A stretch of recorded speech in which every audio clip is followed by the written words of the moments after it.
Shalom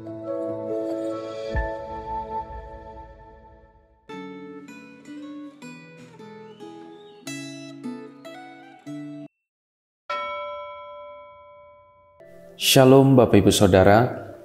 Renungan firman Tuhan hari ini berjudul Undangan Allah Harus Disambut, dari Lukas 14 ayat 15-35. Saya akan bacakan ayat 33 untuk setiap kita.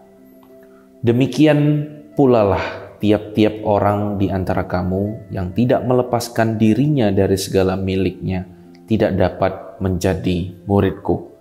Sedemikian jauh bacaan firman Tuhan. Pada masa perjanjian lama, Allah memanggil Abraham untuk meninggalkan negerinya dan pergi ke tempat yang ditunjukkan Allah, yaitu tanah Kanaan. Abraham dipilih dan diundang untuk menjadi suatu bangsa yang besar, yang kemudian disebut sebagai umat Israel atau umat Allah. Sayangnya, sebagian besar dari keturunan Abraham justru tidak mau menaati Allah. Pada masa perjanjian baru, undangan untuk menjadi anggota umat Allah disampaikan kepada semua orang dari segala bangsa. Semua orang yang bersedia bertobat dan menyambut undangan untuk menerima Yesus Kristus sebagai juru selamat akan dilahirkan kembali menjadi anak-anak Allah, sekaligus menjadi anggota umat Allah yang berhak mengikuti perjamuan dalam kerajaan Allah. Sejarah umat Allah yang diuraikan dalam Alkitab merupakan peringatan bagi kita bahwa saat ini pun kita tidak boleh mengabaikan undangan Allah. Kita harus bisa mengatasi apapun yang menjadi penghalang bagi kita untuk menerima undangan Allah.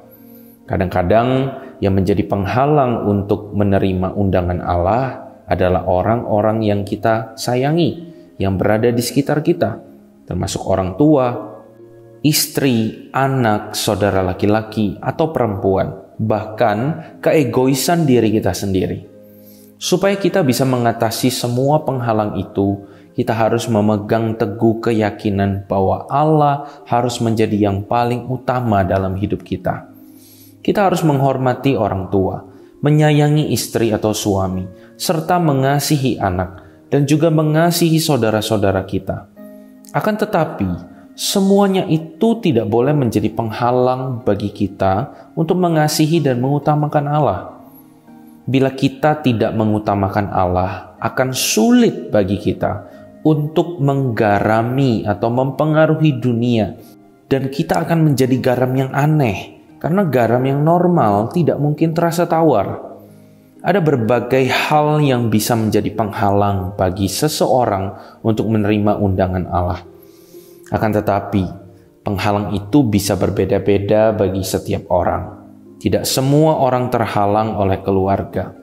Penghalang itu misalnya bisa berupa ancaman kehilangan jabatan, ancaman kehilangan pertemanan, ancaman kehilangan kesempatan berbisnis, dan sebagainya. Apakah Anda sudah menyambut undangan Allah? Apakah ada penghalang yang membuat Anda belum menyambut undangan Allah?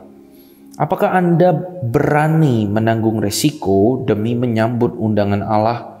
Apakah Anda meyakini bahwa undangan Allah itu lebih berharga daripada apapun yang ditawarkan oleh dunia ini kepada Anda? Mari kita berdoa. Bapa kami di dalam surga, kami bersyukur hari ini kami ditegur kembali oleh firman Tuhan.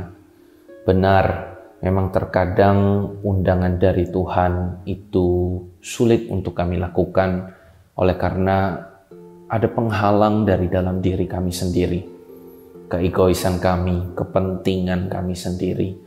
Sehingga terkadang pekerjaan-pekerjaan Tuhan yang Tuhan titipkan kepada kami itu tidak terlaksana dengan baik dan maksimal. Tolong kami ya Tuhan untuk melakukan firman, menerima teguran ini di dalam kehidupan kami. Roh Kudus Tuhan menolong setiap kami. Dalam nama Tuhan Yesus kami berdoa. Amin.